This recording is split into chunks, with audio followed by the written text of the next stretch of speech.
What is up, everybody? Today I'm filming something that I've never filmed before, which is a Q&A. I feel like I pronounced that so wrong. Q&A.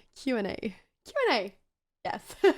So a while back I asked you if you had any questions, and I received quite a lot of questions on Twitter of stuff you were interested, on knowing. So I'm gonna go ahead and go through some of those. How did you get better at chess? Also not a question, but you're super positive and bright. Thank you so much. That's very sweet. So how did I get better at chess? I mean, I've played chess throughout my whole life. As you may or may not know, both of my parents are chess grandmasters. So I was basically born and raised in a chess family. It just became something very natural. Chess has always been like a second language to me, something that I feel like I can connect to very well, because it's something that I played ever since I was three or 4 years old. So I've definitely had chess with me for a very long time. And I think that what made me better at chess was simply just the dedication that I put into it. I've participated in tournaments ever since I was 5 years old. In 2018, I was probably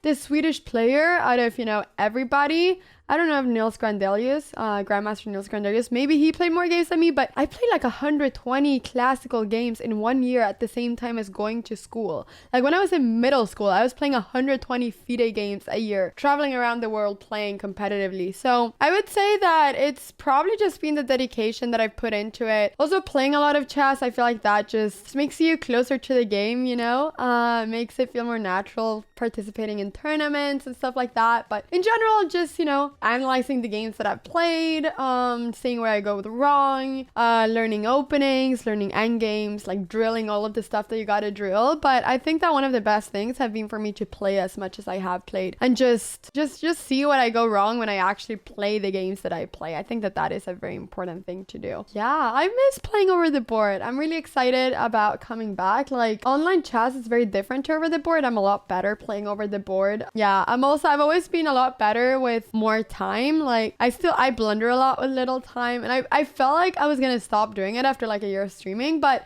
I still, like, when I get little time, I just I do everything. So I blunder quite a lot. So I definitely feel like I'm a lot better over the board than what I am online. What are your plans after a gap year? Which one will be your next over the board tournament? So after my gap year, I haven't really decided what I'm going to do. I'm just taking it as it comes. I would absolutely love to still be able to be a content creator. And, still doing projects on Twitch, on YouTube and stuff. But I'll kind of see how this year goes and how I feel with everything. And then I'll see if I, start playing competitively again, if I study, whatever I do. But right now, my idea is just to try to bring out as much good content for you, and I hope that you guys really enjoy that. Have you always had such a high level of energy, or was it something you developed while streaming? If it was, has it helped you in any other aspects? I would say that I actually didn't know that I had this amount of energy until I started streaming, because I have never really been in a situation where I haven't sitting down for so long, like for 7 or 8 hours straight. Like even when you're in school, you always go up after an hour. Like I've always been restless in school. Like, I don't know, after 30 minutes or something, I felt like, I need to take a bathroom break. So I've just gone to a bathroom pretty much every lesson throughout my life because I can't sit down for so long. But streaming really puts you in a situation where you gotta sit down for 5, 6, 7 hours, and you take max 1 or 2 bathroom breaks without a stream. I don't take that many. Also, sometimes I completely forget. So I think that me being forced to sit down for that long has just made me realize that, man, I need to move. And if I cannot go up and move my legs, then I'm gonna be sitting down here and I'm gonna be moving around, which is why there's so much movement in my streams. I'm also a very expressive person. You can see through my face how I'm feeling. So if my opponent blunders, I'll go, and if I blunder, I'll go. So yeah, I don't know. I feel like being so expressive has also made me develop being expressive with everything and not just my face. So yeah, but has it helped me in any other aspects? I would say that it has no. I mean, like, the thing is that I look very energetic and stuff, and I am, but when it comes to like doing tasks, like me getting out of bed and doing tasks, then I don't have any energy. Then I'm like, no, I just want to lay in bed all day. So it kind of depends. I feel like it would be better if I wasn't so energetic and was more productive than the other way around. But at the same time, it's really fun, like, to be very energetic when I'm streaming, and I'm also like that when I'm like very happy about something. That's like kind of my reaction. Like when I'm very happy or excited about something, that's like how I become. So I think it's a fun reaction then, but I wish that I could take the energy that I get then and, you know, bring it to more productive places of my life. Which one is your favorite chess piece? 1, 2, 3. The knight and the bishop and the horse. Wait, I said knight twice. The knight, the bishop, and the queen. That's what I was gonna say.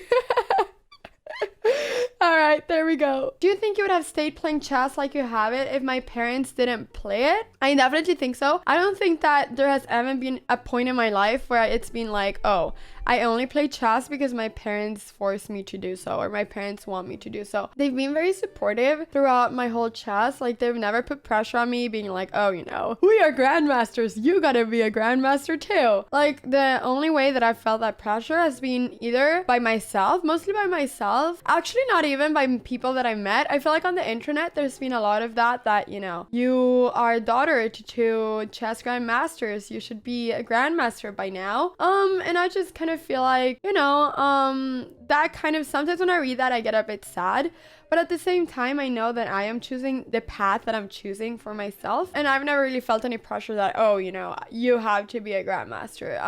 Also because I don't really want to put in the grind to be a grandmaster, because that would require an incredible amount of grind. It's very hard to become a grandmaster, and that is a grind for anybody, no matter what genes you have, you know. So, and for me, it wouldn't really feel worth it, because I enjoy doing what I do right now a lot more than what I used to enjoy playing competitively. And that is just, you know, that is just something personal. I feel like it's really, really, really fun to be able to connect with people through chess, and to be able to explain chess and talk about chess, and that gives me a fulfillment that playing competitively doesn't really do. That is just, you know, my personal choice. But yeah, if I would have still played it, I definitely think so. I definitely think I would have played chess as long as I did. I don't know if I would have been introduced to chess, that's a whole other story, but I definitely think that if I was introduced to chess, and, you know, if I liked it as much as I did, like, I would still have played it. Like, it's never been, oh, I play competitively because my parents do. What is my favorite hobby apart from chess? So my favorite hobby apart from chess, I mean, and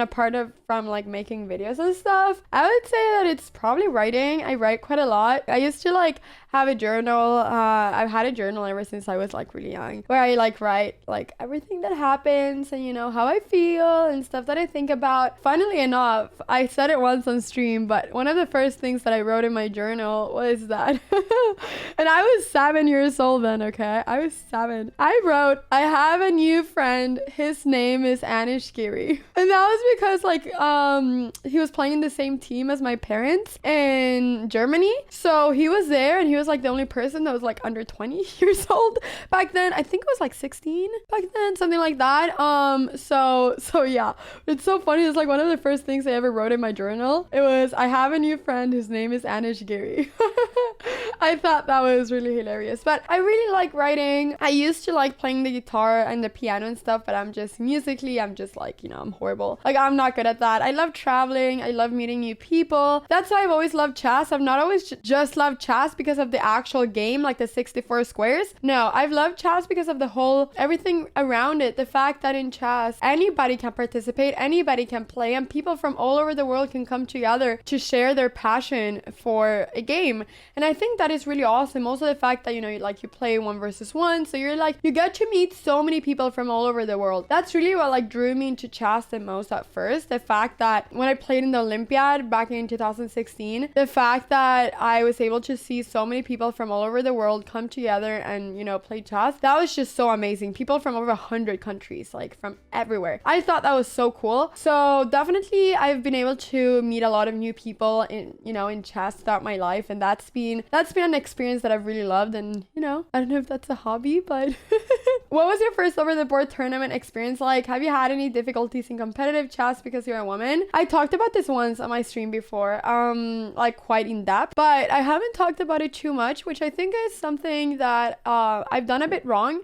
I feel like this is something that really should be out more than what it is. And, you know, I would absolutely love to be able to share those experiences. So, at least in my experience, being a woman in chess has had many difficulties. Everything from the fact that, you know, in Sweden, 3% of everybody that plays chess are women.